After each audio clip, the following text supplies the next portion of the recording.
son como los billetes en los portaligas de las prostitutas. Así arrancó la grabación, muy bien. ¿No es precioso? ¿Ah?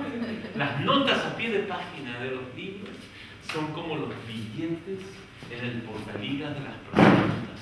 Como se habla, a veces implica paradójicamente salir del arte. Empezamos hablando de una circunstancia, de una experiencia, de un ejercicio espiritual muy preciso que es el que se ve recogido en sus rastros por el libro Pachacuti Huanca que presentamos en la primera instancia. Luego, a exigencia de la casa, realizamos la extenuante lectura total de las 15 tesis reaccionarias al ocaso de la condición humana, que lleva como título general la frase casi litúrgica ahora, memento mori. El despliegue último fue esencialmente teorético. Hoy más bien vamos a trabajar un acompañamiento de ciertos procesamientos que en el arte peruano se están dando en torno a, no las ideas precisas, pero sí el espíritu de la época que las categorías que aquí de ensayo procuran articular. Me refiero a ciertas iniciativas de un artífice específico llamado Jaime Miranda Bambarén, quien continuamente procura desquiciar, sacar de quicio al arte mismo, buscando que el arte de la fuga se vuelva también una fuga del arte, una reivindicación del delirio que sin embargo es voluntario y también controlado, o al menos eso quiere él imaginarse. La presentación que voy a hacer lleva como título general la conjunción de los nombres que le dimos a dos exposiciones de Jaime Miranda Bambarén que me correspondió curar bajo la incitación de Micromuseo. Balzán, cargo cult. Son términos obviamente en lenguas extranjeras que ya habrá oportunidad de explicar. Y como casi siempre me importa tener un epígrafe, primero un subtítulo: Expiraciones del arte, atisbos del aula. Y un epígrafe que en este caso es harto conocido, es una de las definiciones paradigmáticas de la experiencia del aula formuladas por Walter Benjamin. En un mediodía de verano, seguir con toda calma el perfil de una cordillera en el horizonte o una rama que proyecta su sombra sobre quien la contempla, hasta que el momento o la hora llegan a formar parte de su aparición,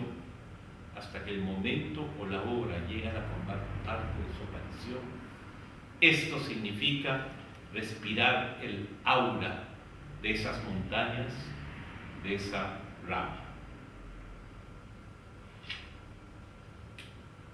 2. Esa rama está caída, literal y figuradamente. La deforestación de la tierra lo es también de nuestra alma, personal y colectiva. Tiempos liminales, acaso terminales, para la condición humana.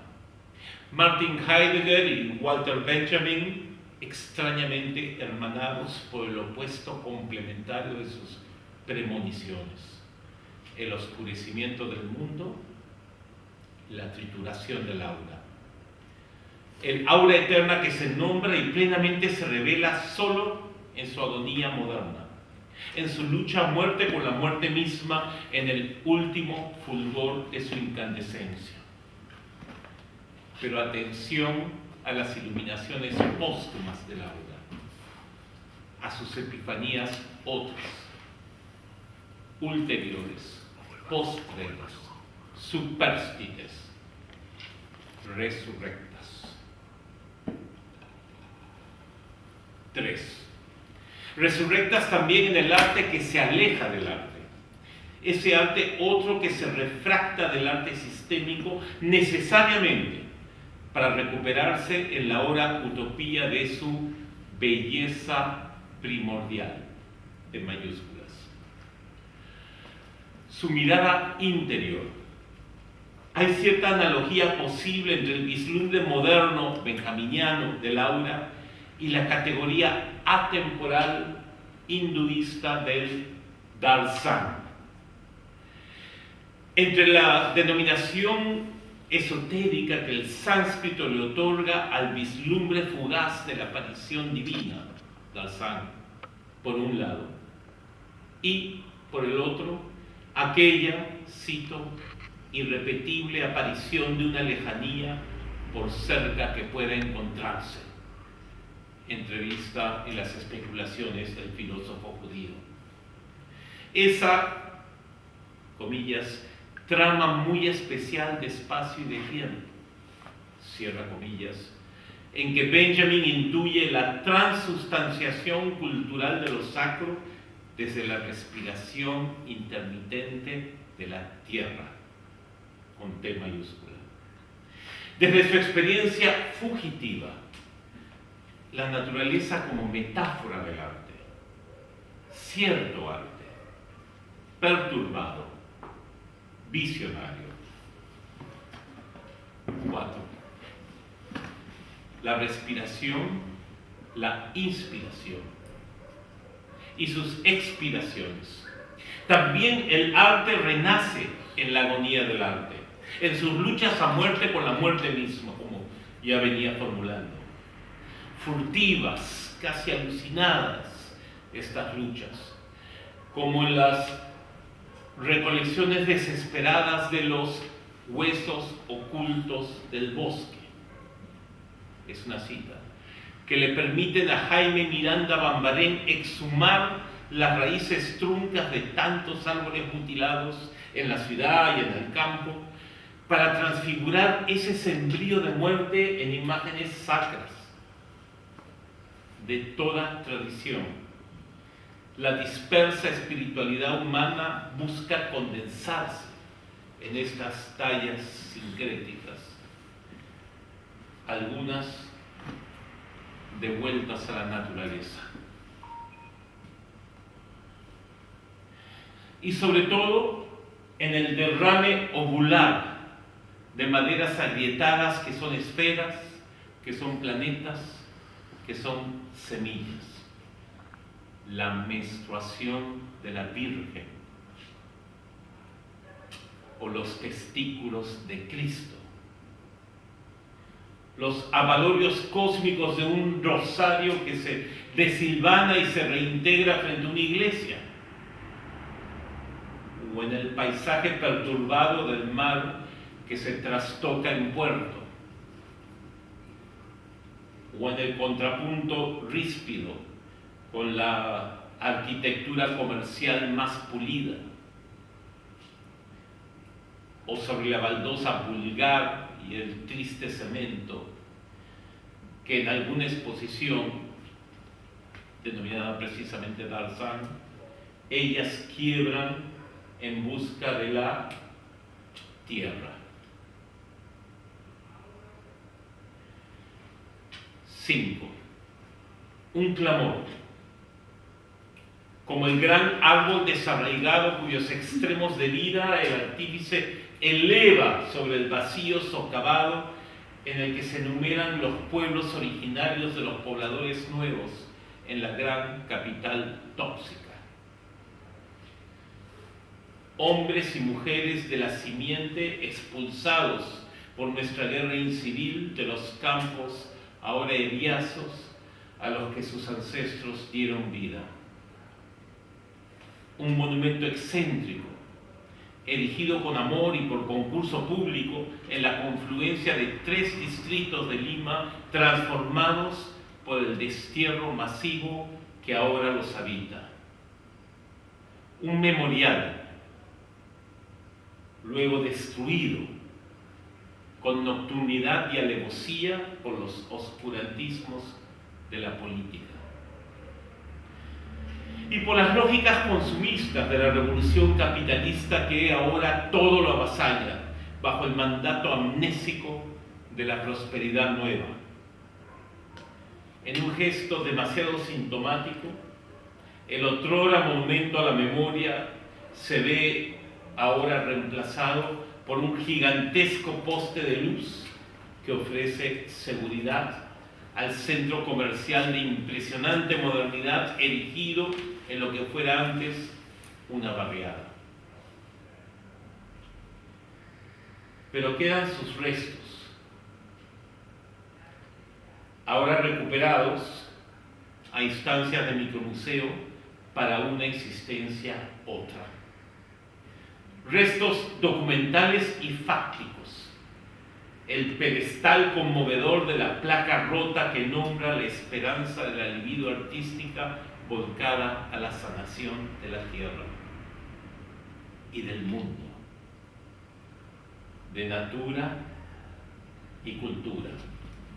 Esta es una toma que resume bien el efecto de esta gigantesca raíz elevada para exhibir las entrañas del desarraigo entre los pobladores expulsados de los Andes por las violencias de la guerra incivil. Lo interesante aquí es cómo ella da un marco aurático a la visión lejana y luminosa de los cerros que se transforman en barriadas por esos procesos de migración forzada. 6. El arte de Jaime Miranda se ubica en esa ligazón. Conectores es el título de alguna de sus piezas más intensas, involucradas siempre en la articulación, en el mestizaje de materiales orgánicos e industriales, natura y tecnos. Tecnonaturas es como las llama el artífice. La totemización perturbada de la corporalidad cyborg de nuestros tiempos. Una ligazón que es también una fractura. En esa tensión reside el arte mayor de Jaime Miranda y en la fantasía de una existencia nueva, rearticulada, una ansia religiosa, otra vez, como formulábamos en las reuniones anteriores, en el sentido más etimológico del término, religare, volver a juntar. Una ansia religiosa, pero no menos política por ello. Atención al altar especialmente elaborado para las reliquias de los beatos martirizados por la rabia fundamentalista de Sendero Luminoso en los caseríos de Ancash, precisamente la región donde despliegan sus trabajos los salesianos que han generado los talleres de artes y oficios sobre los que ya hemos hablado. Son varios los voluntarios y los sacerdotes de esa zona que han sido asesinados. A veces por temas de delincuencia común, pero fundamentalmente por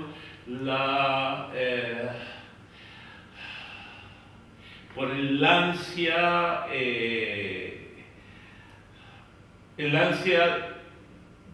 redentora de una humanidad que formula su vocación de una sociedad nueva desde la praxis de la crueldad. El tánatos que se apodera del eros y lo destruye todo.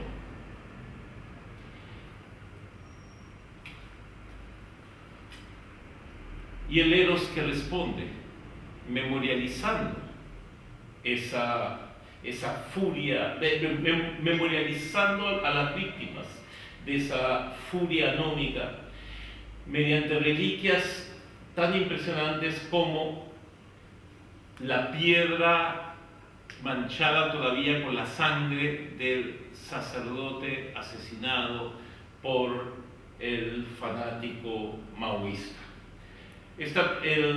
Lo que estamos ahora viendo es parte de la intervención hecha por las monjas que comisionan el homenaje. El altar en sí, el trabajo de Jaime Miranda, no tiene una foto propiamente artística o escultórica. Lo que más se acerca a ella es este registro del traslado de la pieza antes de su instalación en la iglesia y su acabado final. Atención a cómo un arte que parece tan desligado de la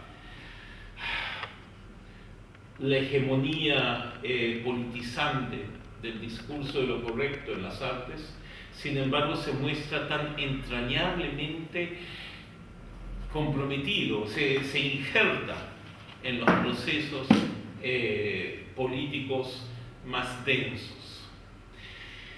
Y atención también a las sugerencias múltiples de obras como The Pillars of the Empire, los pilares del imperio, la transformación totémica de los pilotes ruinosos en los abandonados muelles imperiales del este de Londres. Jaime Miranda estudió en esa ciudad. La otrora capital del capitalismo, cuyas manejadas nos envuelven todavía y nos devuelven extrañamente a paganismos dislocados por la globalización comercial, desigual y combinada y anacrónica. También en el arte, un fetichismo de la mercancía en el sentido más literal del término. La objetualización estatuaria de un poder mágico propio que se alimenta con los restos del poder fáctico y ajeno. Antropofagias sanadoras. Jaime Miranda recorre estos muelles abandonados a las orillas del Támesis en los momentos de marea baja y deja una impronta animista mediante la talla más elemental, algunos querrán llamarla esencial, que luego será modificada por los elementos al producirse la subida de las aguas cotidianamente, en un proceso en el que el gesto del arte intenta articularse al ritmo de la naturaleza para lograr un comentario ambivalente y sin embargo tan intenso sobre la historia misma. En este caso, la historia del capitalismo mercantil, de la globalización. Como todos sabemos, es desde los puertos de Inglaterra que el mundo conoce su primera gran articulación capitalista.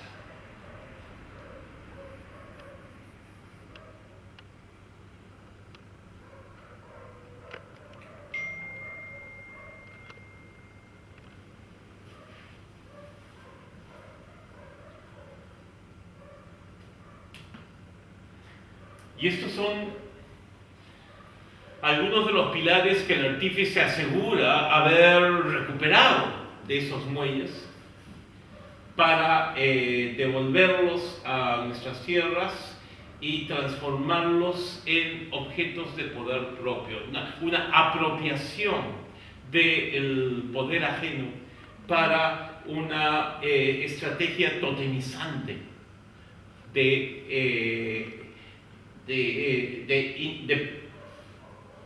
intensidad artística alterna. hay un cierto cargo cult, un culto de cargamento en cierto arte contemporáneo. Hablaré más sobre esta categoría en unos minutos. Un arte cuyo negativo asoma inscrito en estos postes que se erigen como dioses, como ídolos, como falos carcomidos. Su otro título, tácito, bien podría ser driftwood, el maderamen a la deriva del naufragio de la condición humana.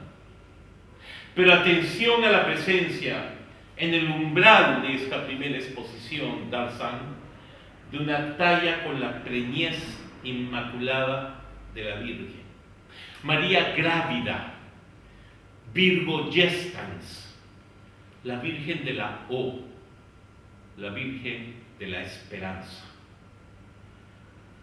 Contra todo luminoso de nuestros desangelados tiempos sin Dios. Tal vez sea cierto que la suerte está echada, pero quizás Dios o Gaia esté otra vez a punto de jugar a los dados con el universo. 7. Coda. ¿Acaso la imagen decisiva sea la más ínfima?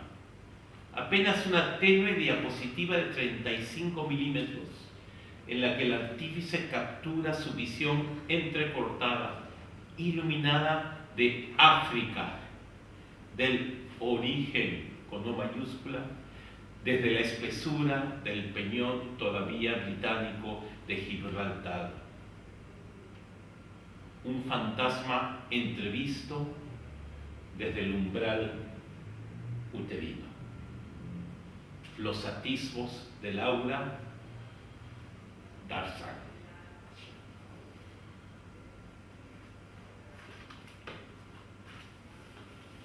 Lo que yo quiero ahora hacer es transitar a la segunda exposición de Jaime Miranda Bambalén con Micromuseo, que se llamó precisamente Cargo Cult, pero presentando primero un video que ensaya el recorrido virtual de las muy diversas y algunos dirían antagónicas secciones de esa experiencia expositiva. ¿Podemos por favor ponerlo?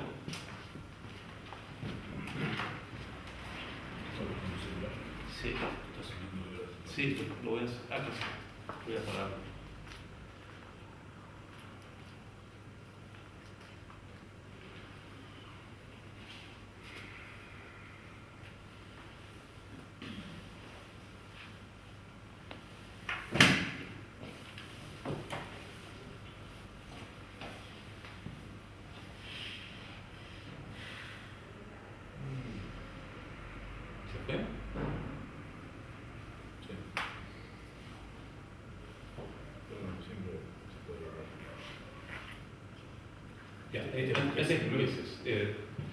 La primera exposición se realizó en una sala formalmente establecida para exhibiciones de arte en el distrito característico de Miraflores, un distrito mesocrático donde se concentra una porción considerable del quehacer plástico de Lima.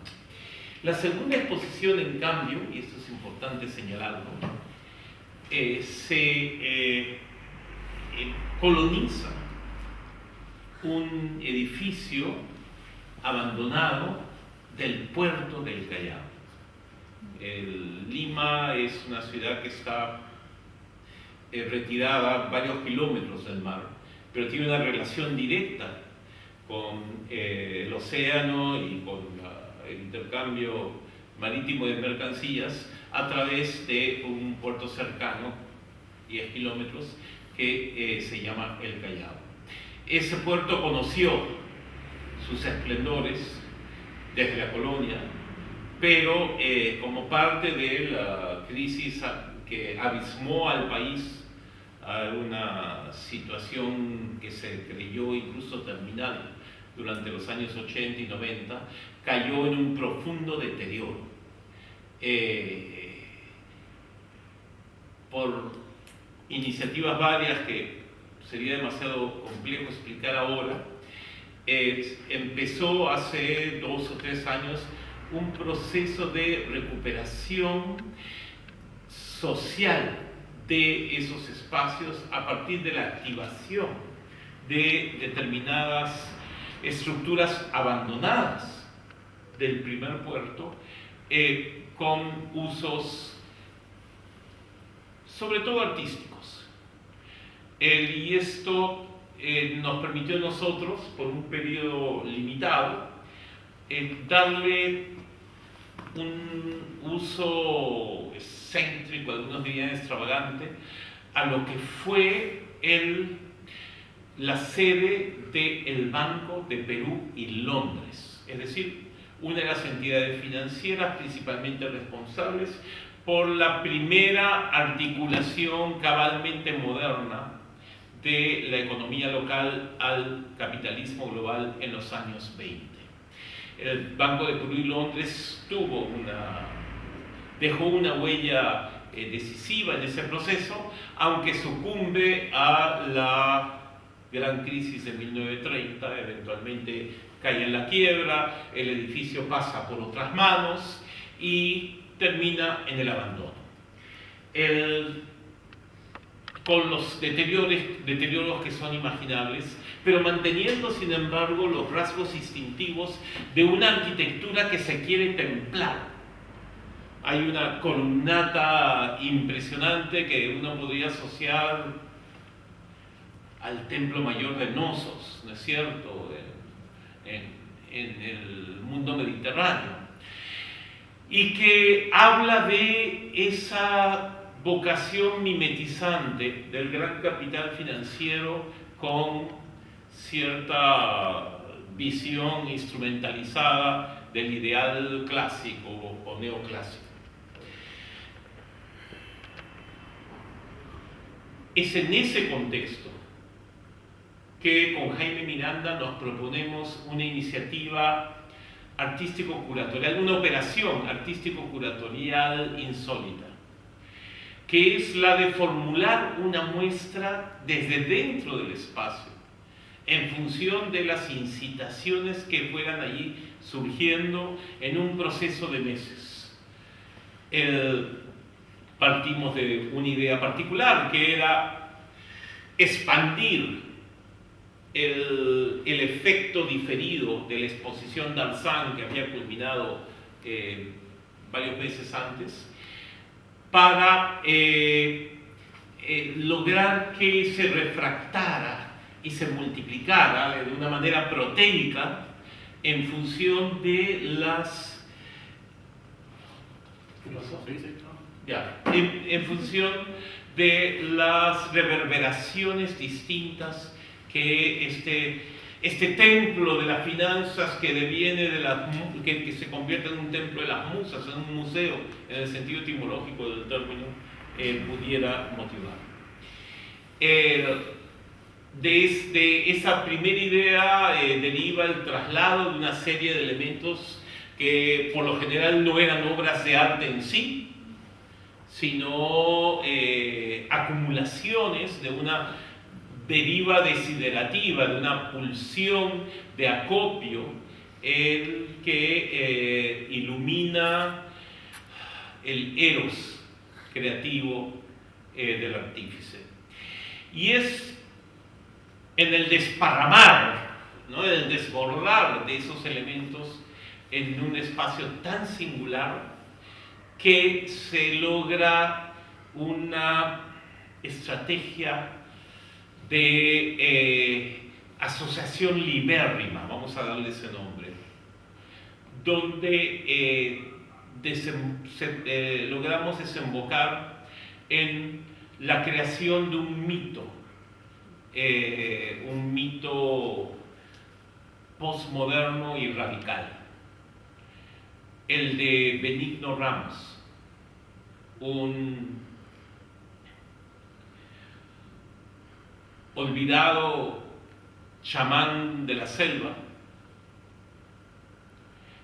que lucha contra las oscuras mafias del tráfico ilícito de maderas en la pugna por preservar lo que de naturaleza queda, y recupera una avioneta siniestrada en las orillas del río Tigris, en la zona más agreste de la Amazonía peruana, para transformar los restos de esa maquinaria de guerra, era un hidroavión militar, en objetos de poder propio para la recuperación de la selva amenazada. Esto que pasamos a llamar el método Benigno Ramos se multiplica a lo largo de la exposición entera, pero no solo en el espacio, sino en el tiempo. Empezamos por darnos todos los días y semanas necesarios para generar la instalación vislumbrada. Y utilizo esa palabra precisa porque no había un esquema conceptual previo.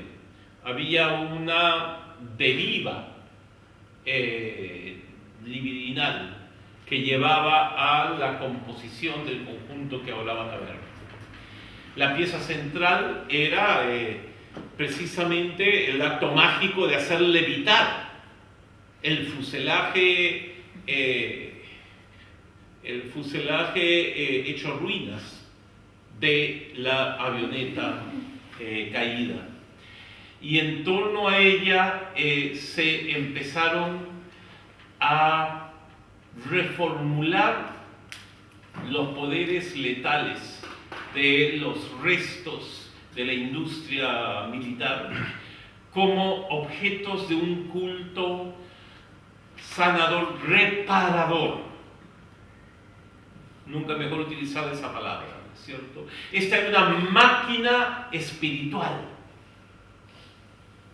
la que trabajaba con los restos de la mecánica militar, aprovechando para ello las características tan singulares, tan propicias de, otra vez, un templo de las finanzas que nosotros devolvimos al sentido original de la arquitectura en sus modelos clásicos, que era el templo de lo espiritual. Y a partir de allí surgirían nuevos delirios. Por las circunstancias tan especiales que mencionaba sobre las licencias que nos permitía la necesidad de la recuperación cultural y activación de los edificios abandonados, pudimos darnos todo el tiempo necesario, pudimos apelar a ese sentido de la pausa, de la lentitud, de la morosidad sobre la cual yo ayer hablaba, ¿no es cierto? Haciendo incluso uso panfletario de una frase provocadora: solo la pausa será revolucionaria. Pues esa consigna se vuelve praxis en el proceso de la exposición Cargo Cult, que demoró semanas en realizarse porque no hubo casi obra acabada alguna que llegara al espacio de la exhibición. Casi todo se formula más que como obra, yo diría como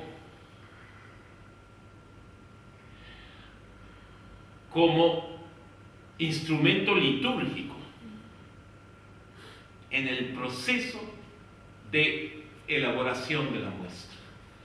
Un proceso que además no termina al finalmente declararse abierta la exposición, por una serie de circunstancias que son también políticas, como podremos ver al final, la muestra se mantiene proteica y gira y muda y muta e incluso crece. En determinada circunstancia decidimos perforar un muro para ampliar no para ampliar, para darle cauce a las energías desatadas por lo que ya estaba formalmente armado en los otros dos ambientes. Llegaré hasta allí, veremos ahora este primer video que es un recorrido por el conjunto de la muestra y luego elaboraré algo más antes de terminar con una replicación del momento más desbordado y delirante de la experiencia. Yo ayer les prometí que iba a hablar solo media hora. Mentí. Pero sin embargo, esta va a ser sí la más breve de las 4 provocaciones que se han programado para esta semana. No va a durar mucho. Continuemos. Pasemos el video. Toca suavemente el pad. Ahí viene. Ahí está buscando. Listo. Y ahora dale con el... Atención a la importancia de exhibir... Bueno, mejor lo digo en el momento.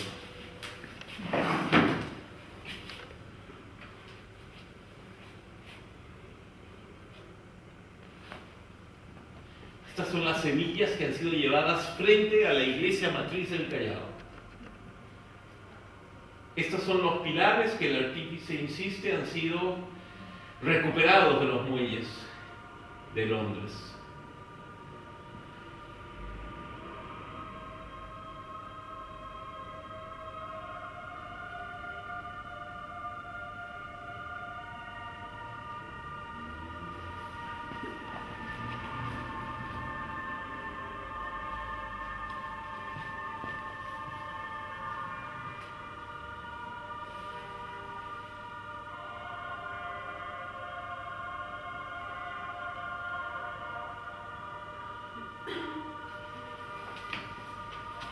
Esa es la avioneta levitante. Esta.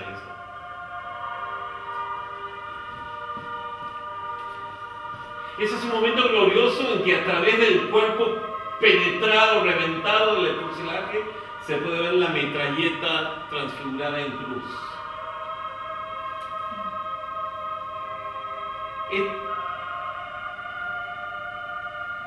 Ese es un segundo ambiente que tiene también una columnata, pero ya no neoclásica, sino brutalista. Y aquí, como un meteoro caído del firmamento, una raíz de 3 toneladas, sutilmente acompañada por otros restos de la tecnología bélica, siguiendo el principio Benigno Ramos.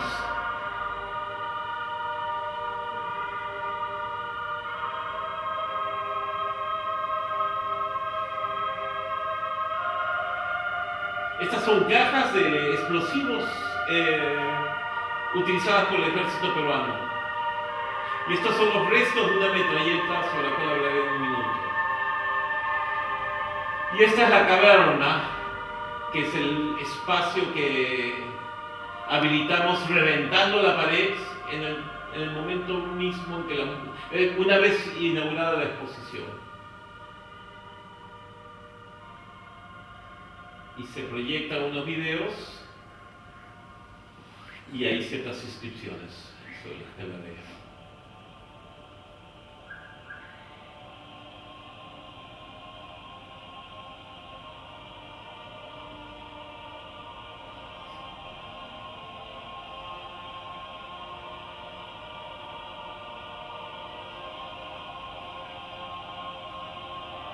Ese es uno de los cerrajes del muelle de Londres.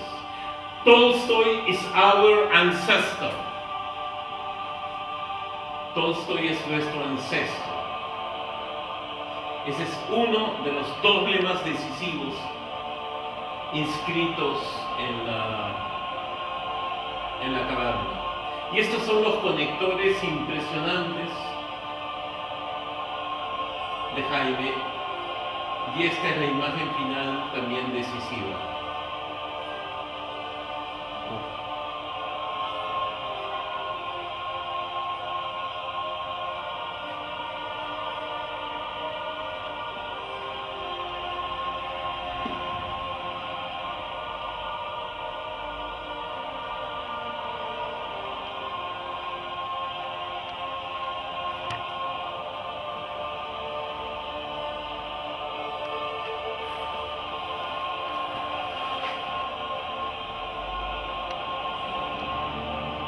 Real Felipe es el nombre de la fortaleza colonial que queda justo frente al edificio del Banco de Perú y Londres.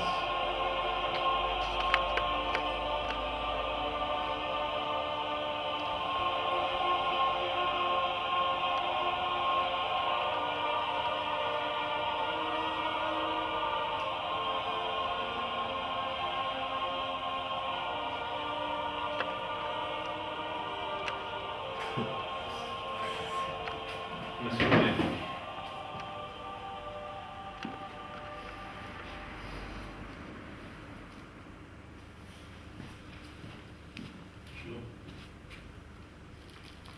Ya, ¿cómo vuelvo al PowerPoint?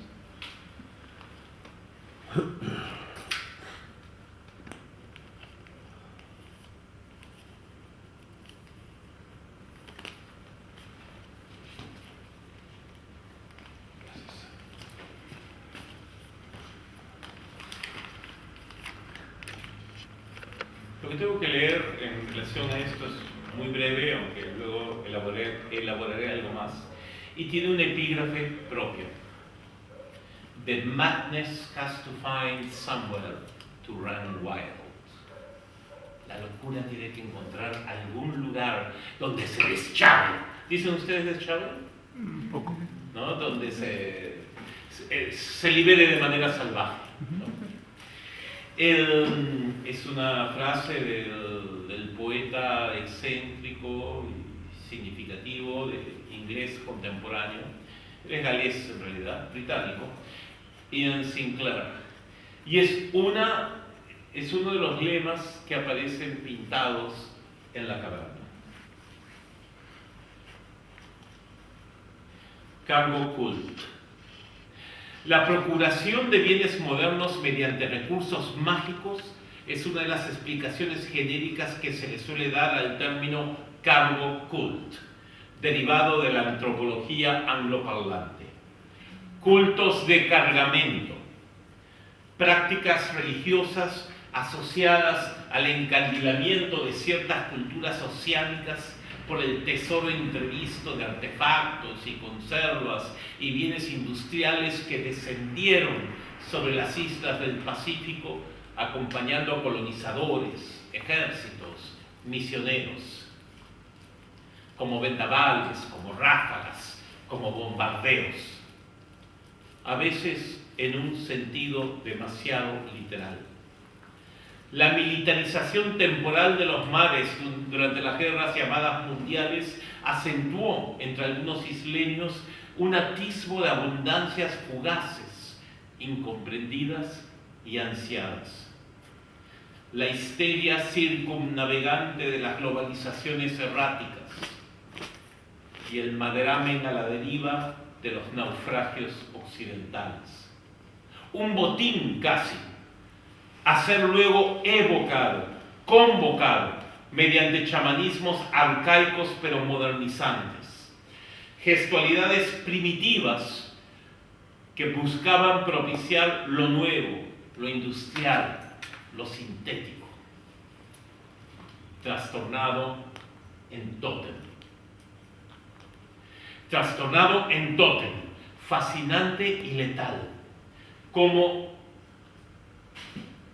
la escritura automática de una metralleta transfigurada en cruz por Jaime Miranda, o recuperada como sombra platónica de nuestros fantasmas. Lo que ustedes están viendo es la proyección pintada sobre la pared de la sombra de una metralleta cuyo instrumental de disparo se ha perdido y que subsiste a modo de chatarra solo en su base.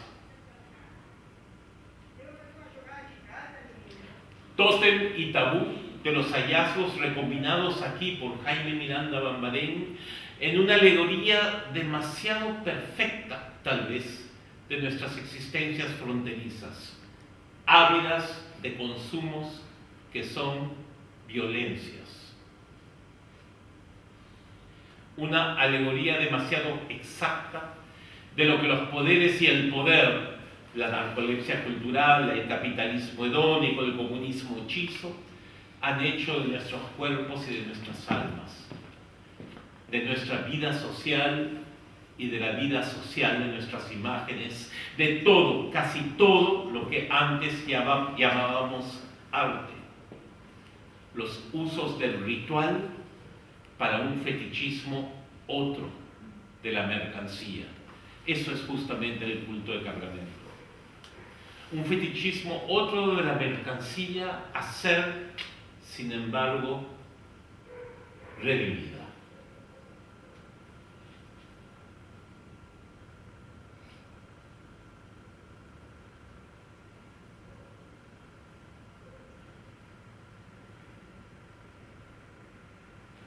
Y esta es tal vez la imagen decisiva.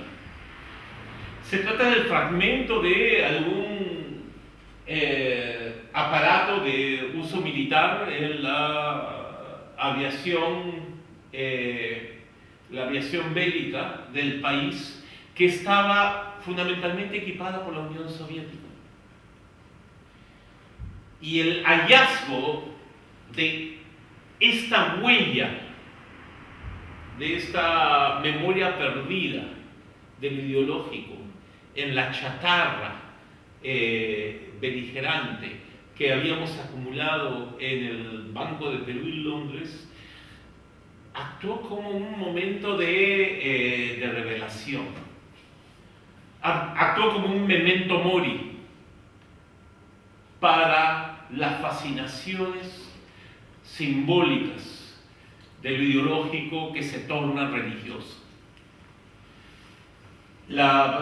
Este elemento, al igual que todos los demás, colgaba, levitaba, de modo tal que el efecto esencial se daba a través de la sombra proyectada por una iluminación estratégica sobre cada uno de los objetos suspendidos.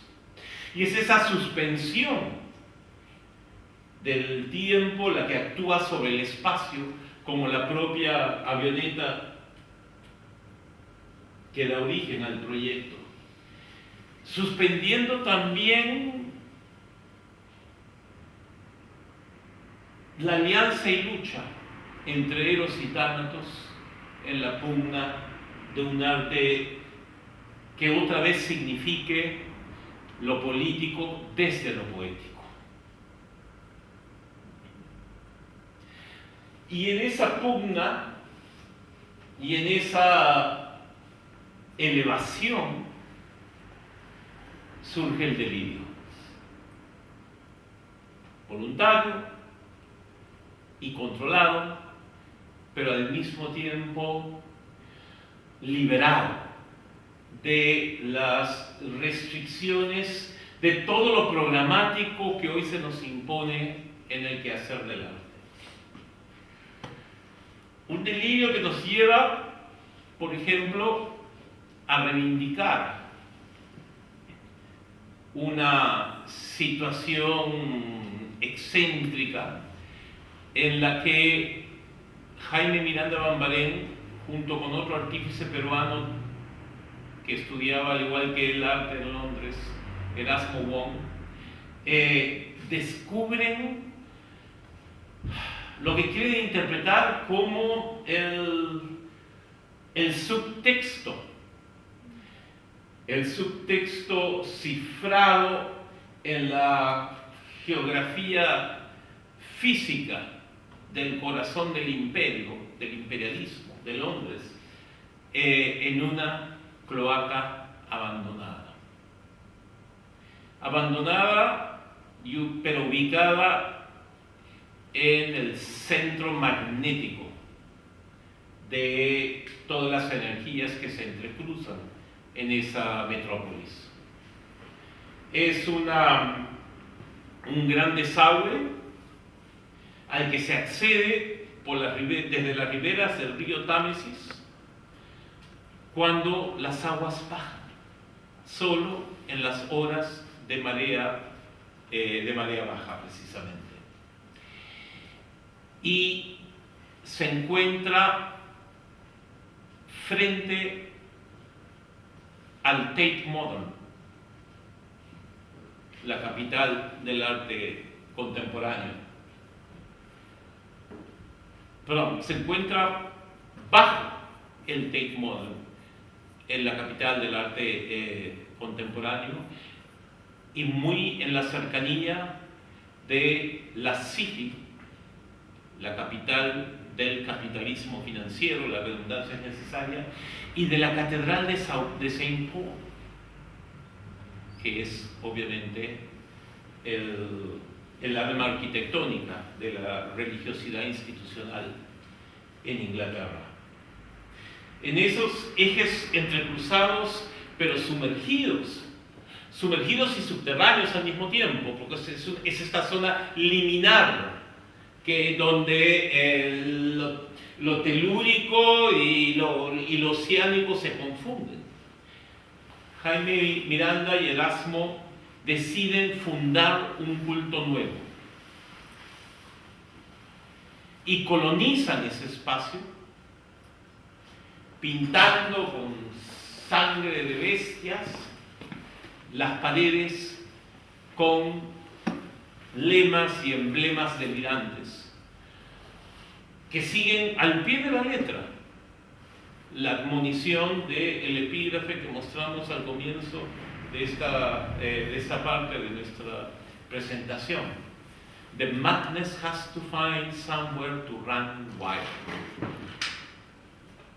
Miranda y Wong encuentran no solo un lugar para que la locura se desborde, anárquica y libérrima y delirante, sino también para que ese delirio se organice.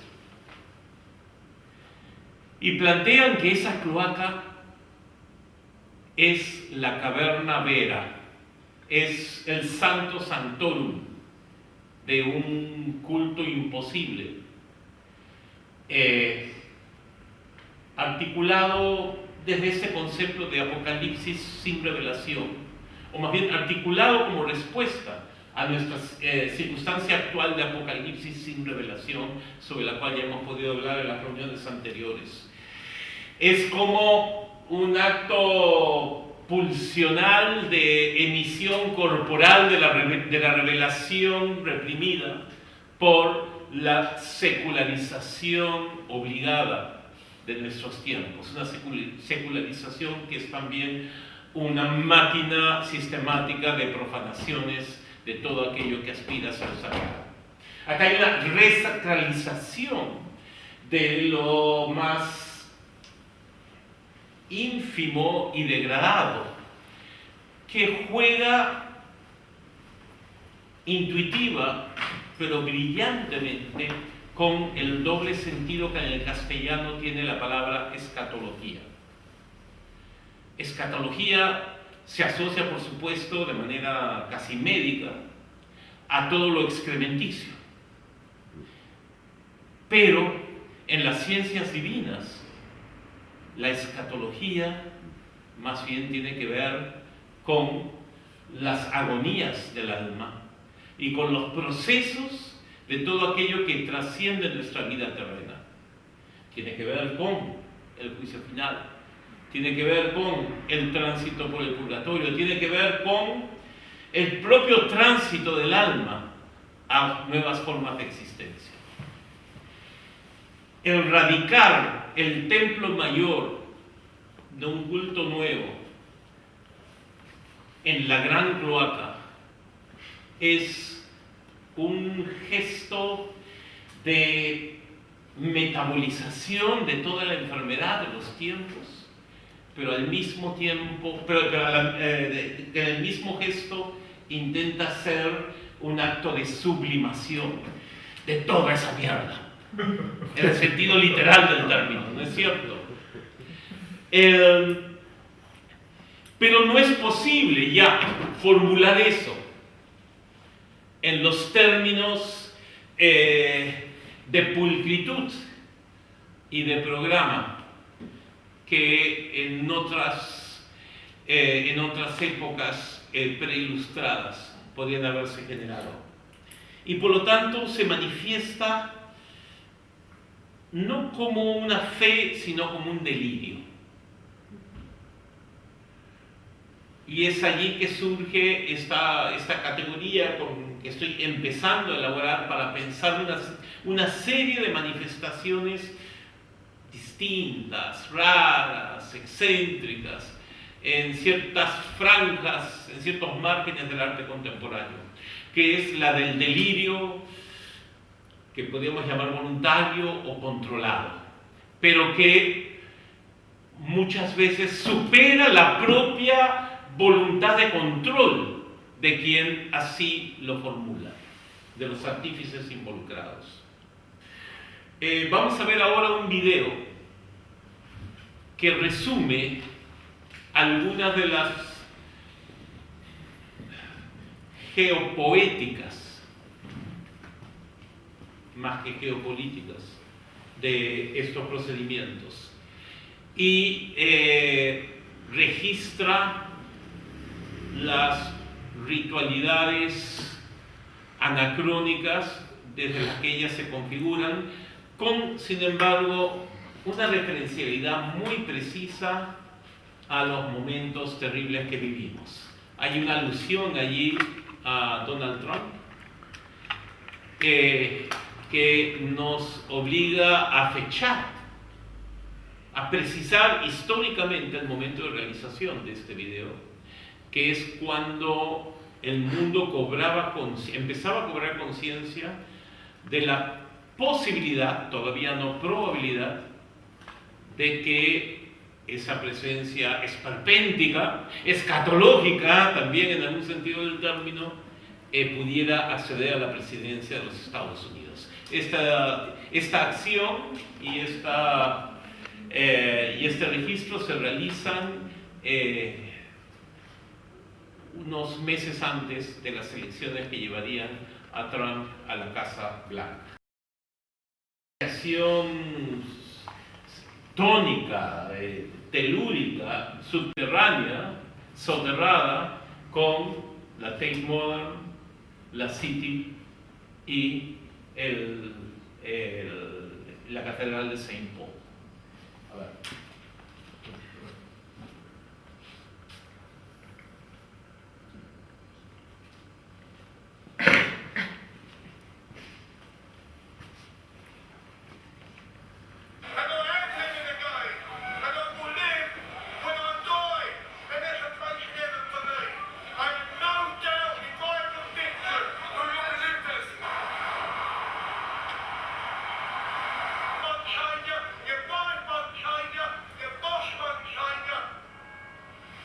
Tate Modern.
Tolstoy is our ancestor. Words are now a virus.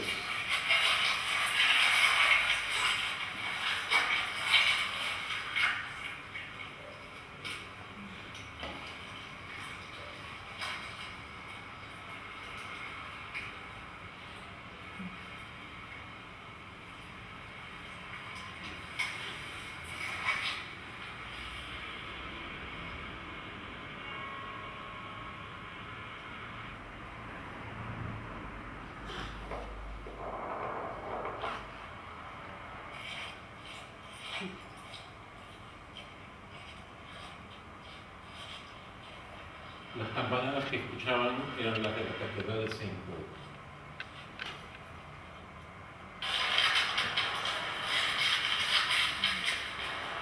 Miranda y Wong violentaron una tienda abandonada del centro de Londres para colocar la imagen de Donald Trump, la misma que además incorporaron a un ritual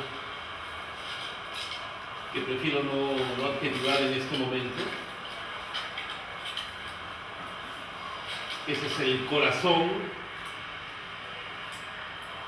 de una bestia adquirida en los mercados africanos que existen en Londres por todo el proceso de la migración postcolonial. Y realizan entonces una suerte de pago, ofrenda, o algunos dirían sortilegio o conjuro.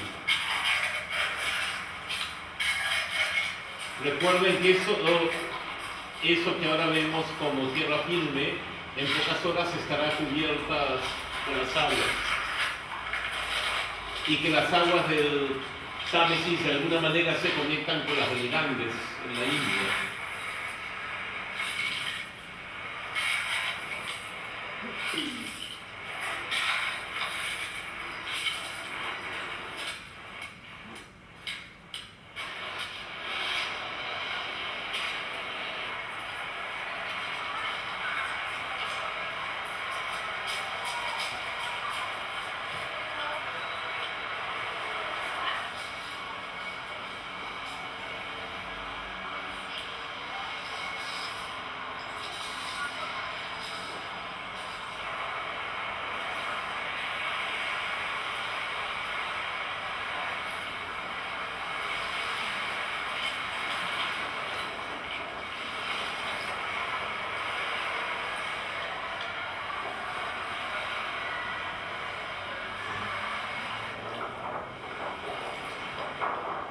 ¿Qué es el animal?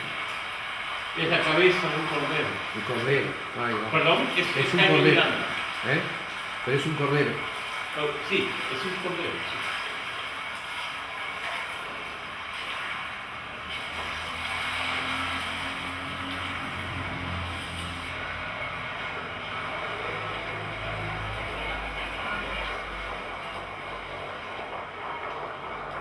Y esa es la catedral de Saint Paul.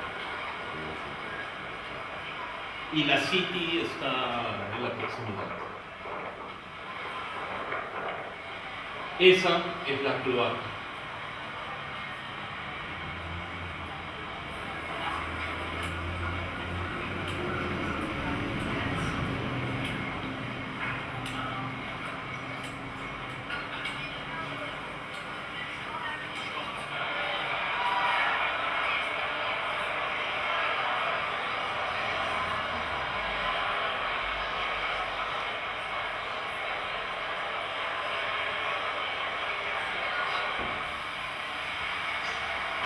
En el mismo recinto violentado por los artífices, donde habían colocado la foto de Trump, colocaron también la de Tolstoy y la de la princesa Diana, siendo ofrecida un retrato de ella utilizando el velo islámico.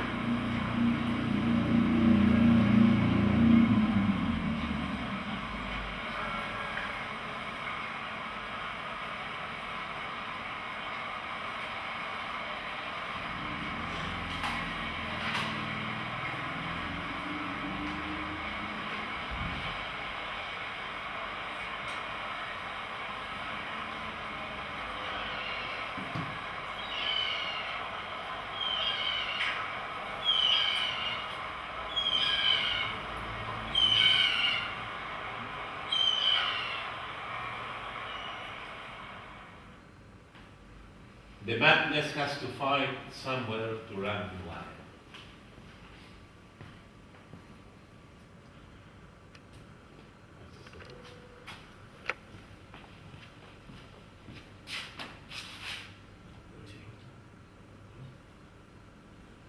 Esa última toma es muy significativa, porque vamos a acabar.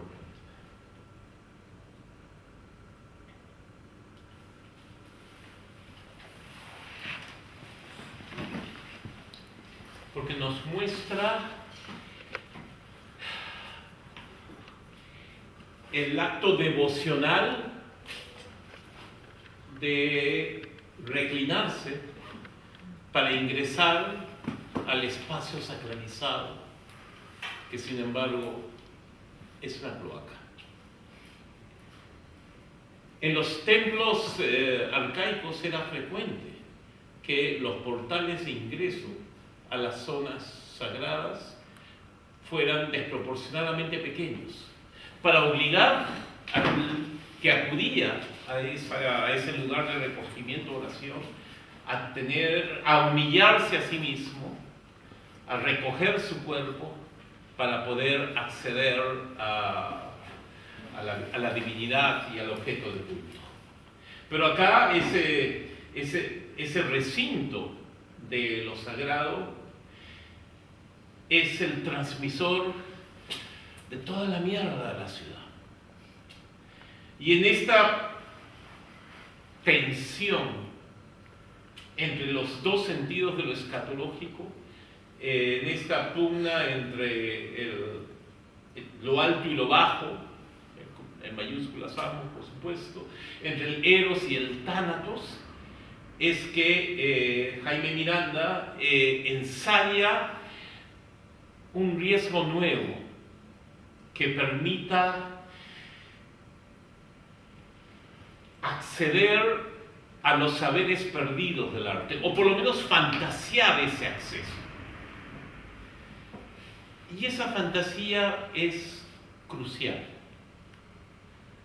Cuando él escribe Tolstoy is our ancestor, Tolstoy es nuestro ancestro, lo había hecho con total ignorancia de la formulación anterior que yo hago para recuperar la misma figura patriarcal de lo espiritual en el arte, la de Tolstoy,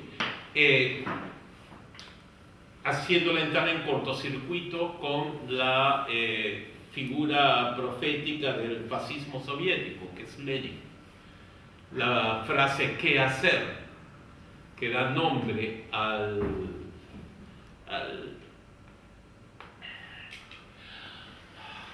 dogma fundacional del bolcheviquismo partisano, con el que se destruye la esperanza democrática del siglo XX. Esa misma frase había sido antes utilizada por Tolstoy para reivindicar una vía enteramente diversa y opuesta hacia la sanación, hacia la curaduría social, el camino de lo espiritual. Por cierto, ambos estaban inspirados en un trabajo anterior dentro de la literatura soviética, que a su vez citaba de alguna manera una frase de los evangelios. Hay un problema cuando la mística política se vuelve religión. Y tal vez una de las maneras de liberarnos de ese problema es recuperando lo religioso en su justo y particular espacio. Una tarea desesperada en estos tiempos donde en Occidente y sus periferias cualquier idea de lo espiritual cae bajo profunda sospecha. Y sin embargo, por ello mismo es tanto más urgente asumir esa agenda, sin mistificarla, y acá hay una paradoja en lo que estoy diciendo, la paradoja es deliberada, sin mistificarla y por ello jugando también con la parodia de las retóricas con que la religión se vuelve en sí misma también una estructura de poder tantas veces represivo. En ese entrar y salir de lo político a través de lo poético, en esa fuga del arte hacia la religión y viceversa, aparecen manifestaciones que casi podríamos considerar histéricas, en el sentido clásico de definir la histeria como una palabra atrapada en el cuerpo. Entonces voy a terminar ahora, y si podemos prender la luz, perdón, todavía no. Voy a terminar ahora leyendo un texto brevísimo que es la revelación primera, el oficio sacro, que Jaime Miranda y yo denominamos pata de cabra. Periódicamente a grupos especialmente convocados realizábamos esta suerte de mínima liturgia performática, cuyo origen, sin embargo, es particularmente significativo porque es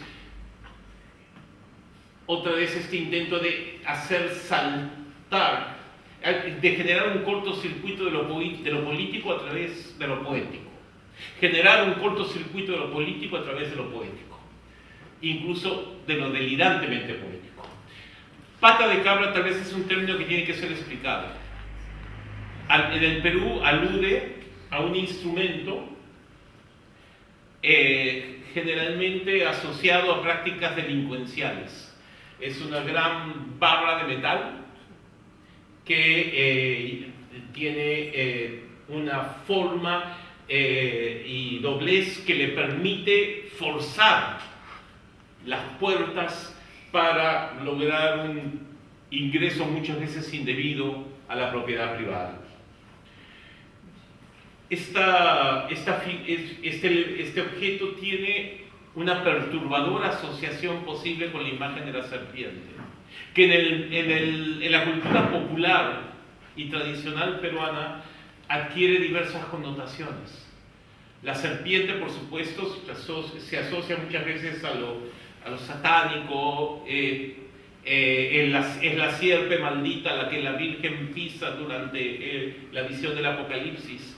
Pero en el mundo andino, la serpiente es también el amado, es la deidad mítica que asocia el cielo, la tierra y lo soterrado, porque es también el rayo y es también el fluir de las aguas y es lo que penetra la tierra y emerge de ella.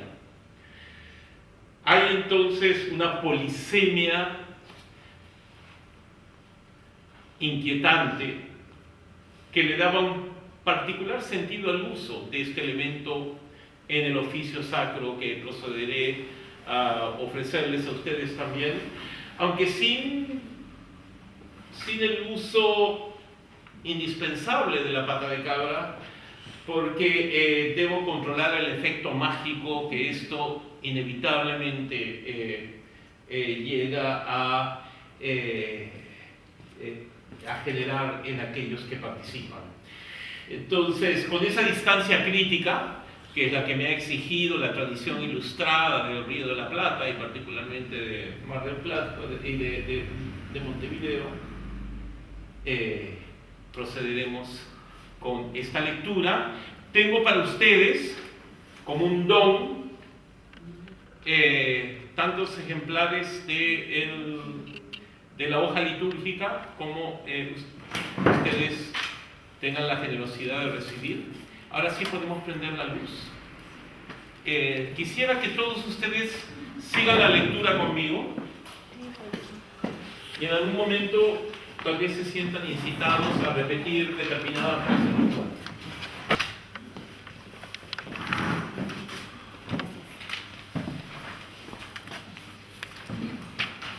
Muy bien. Caballero, ¿se lo pueden llevar?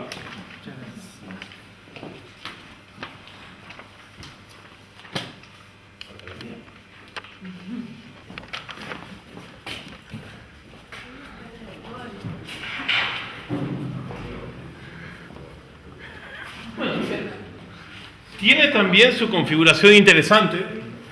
No llega... A ver. Tiene también su configuración interesante, pero no llega a ser plenamente una pata de cabra. No es tan fácilmente asociable a la serpiente y por lo tanto a la maru. Y eso los liberará a ustedes del efecto mágico, para el cual no están preparados. Hay una breve explicación previa. Hoja de acompañamiento litúrgico para el oficio sacro, celebrado el 20 de enero del 2017 a las 12 del meridiano. Día y hora de la asunción de Donald Trump a la presidencia de los Estados Unidos de Norteamérica y de la huelga del arte, Art Strike, convocada por cierta comunidad artística de ese país. En Estados Unidos, la comunidad del arte cierra sus puertas en protesta por la asunción de Donald Trump.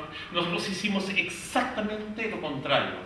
Nosotros abrimos, no una puerta, sino una abertura, tumbamos la parte de un muro para poder generar el símil de la caverna Vera que se encuentra en la Gran Cloaca de Londres. Y la colonizamos con la réplica de los lemas y las consignas, las plegarias que recorren pintarrajeadas las paredes de aquel desagüe. Y lo condicionamos además con la documentación en video, con parte de la documentación en video que ustedes acaban de ver.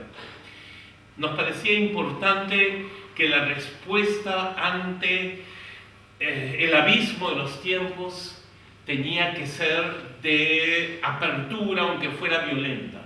Teníamos que proceder a una iluminación, aunque fuera oscura.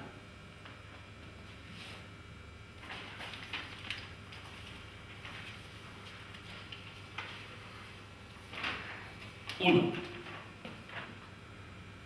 Agradecemos vuestra asistencia a este rito de pasaje. Benigno Ramos, nuestro chamán amazónico ecologista, está siendo honrado por vuestra presencia.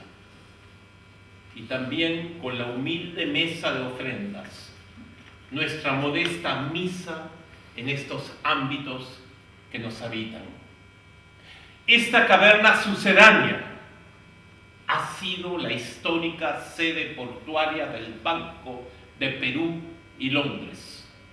Hace un siglo quebrado por las marejadas financiero-mercantiles del desarrollo desigual y combinado. Esta ruina imperial, con R mayúscula, por nosotros colonizada para redimirla como templo, con T mayúscula. El templo del culto del cargamento, con C mayúscula, cuyo ídolo principal es nuestra avioneta, con A mayúscula, siniestrada por fuerzas indecibles. Pero luego, levitada, transustanciada por Benigno, como la metralleta transfigurada en cruz,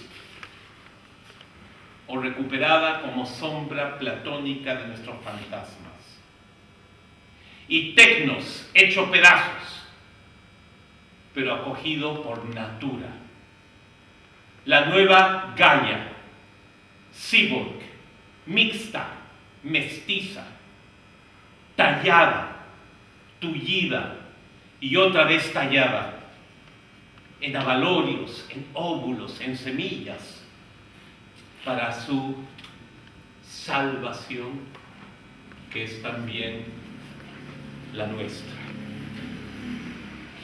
Este es el misterio de nuestra fe. 2. Este es el misterio de nuestra fe. El culto del cargamento celebra hoy la revelación de su manifiesto interno, su credo hasta ahora secreto, su cabeza de pescado. Y lo hace porque necesitamos ahora, más que nunca, compartir visiones y mitos que nos unan. En iglesia, en eclesia, en comunidad, en comunión.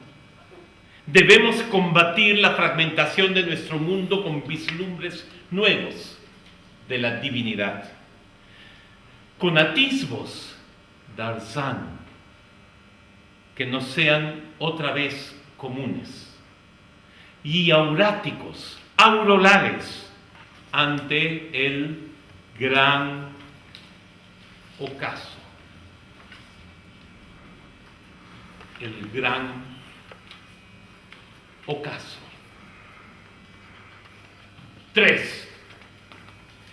La inseminación psíquica es inminente. Repitamos 3 veces. Por favor.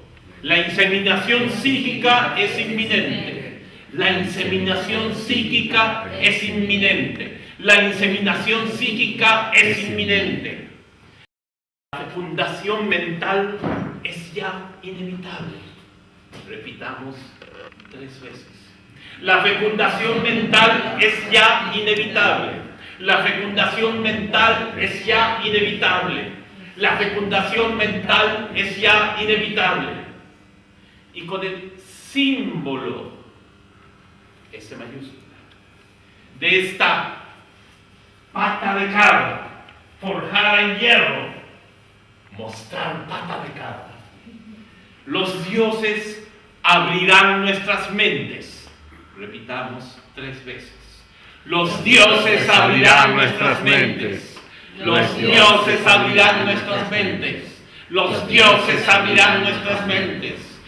Con esta pata de cabra, mostrar pata de cabra, que en nuestras manos deviene Amaru, la mítica gran serpiente andina y amazónica, anunciadora del resurgir de las fuerzas esenciales ante el trastocar de los tiempos.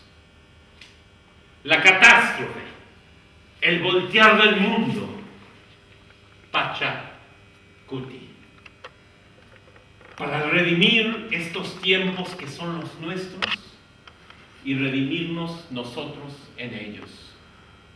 Con esta pata de cabra, mostrar pata de cabra, y con las reliquias traídas de Londres, con los 3 pilares del imperio que hemos saqueado de los muelles del Támesis para trastornarlos en tótems que ahora resguardan la entrada del templo.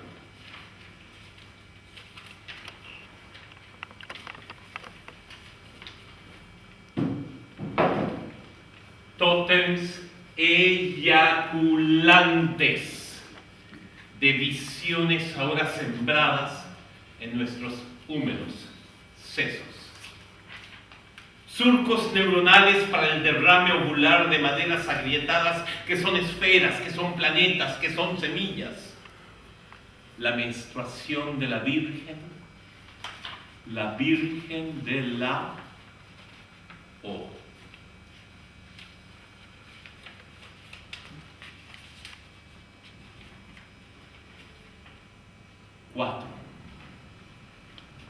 Oh, esos 3 pilares 3 y el gran herraje que extrajimos de sus maderos para desnudar en él este enigma copto, clavado como estaca en el corazón fenicio del capital, en la capital del capitalismo. Los tres pilares y el gran herraje. Y las tecnonaturas en todo este templo desparramadas, todos conectores, todos para la gran intermediación y sus revelaciones.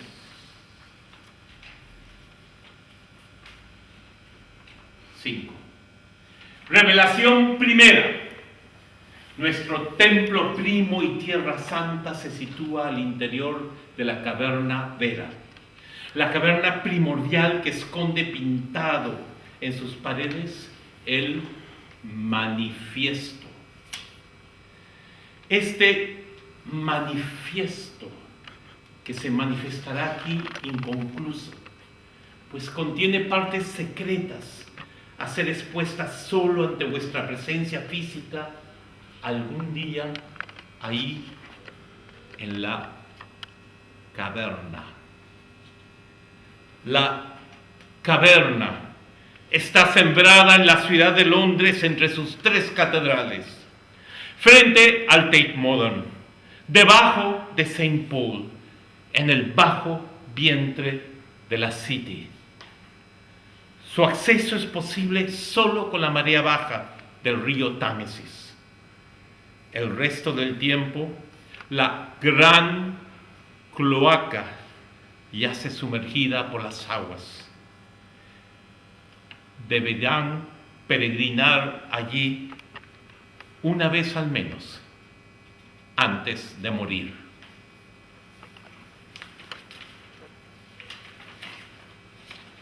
Seis. Antes de morir. Sea esto suficiente por hoy. Catecúmenos, los invitamos a comulgar siempre con nuestro caldo de cabeza de pescado, nuestra sopa primordial, genésica, y el alimento primero, primario, aquí, ahora, en el Callao, el fósforo esencial que nuestra psique incendia. 7. Podéis iros en paz.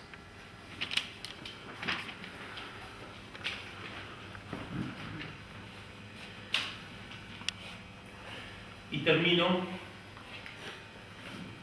con el tercer epígrafe. Como se darán cuenta, todo en esta secuencia de intervenciones o provocaciones está articulado con un esquema trinitario. Nuestro tercer epígrafe, tomado de Hugo Boll, el fundador anarco-delirante de Dada, que deviene luego en uno de los pensadores místicos más importantes de la renovación católica en los años 20.